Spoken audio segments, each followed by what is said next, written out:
हरिः ॐ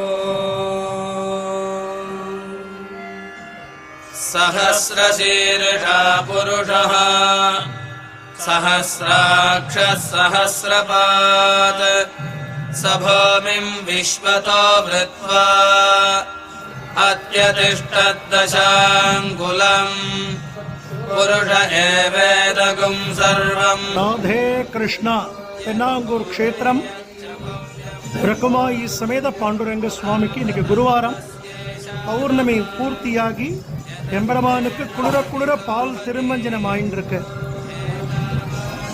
பிரகுமாயி சமேத பாண்டுரங்க சுவாமிக்கு நடக்கக்கூடிய இந்த பாலாபிஷேகத்தை நாம் சேவிக்கக்கூடிய மிகப்பெரிய பாக்கியம். சுவாமியை நல்லா பிரார்த்தனை பண்ணிக்கோங்க, நம் வேண்டிக்கிற எல்லா காரியங்களும் ஜெயமாகட்டும். ராதே கிருஷ்ணா, ராதே கிருஷ்ணா. ஜெய்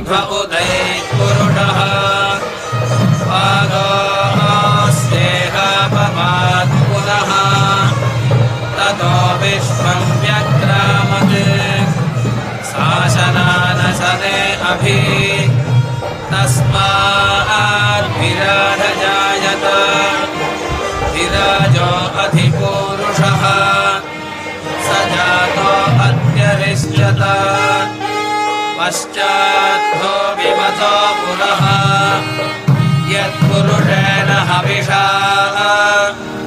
देवायज्ञमतन्वत वसन्तो अस्यासीदाज्यम् ग्रीष्मजिह्मः शरद्धविः सप्तास्यासन् परिधयः 3 सप्तसमिधः कृताः।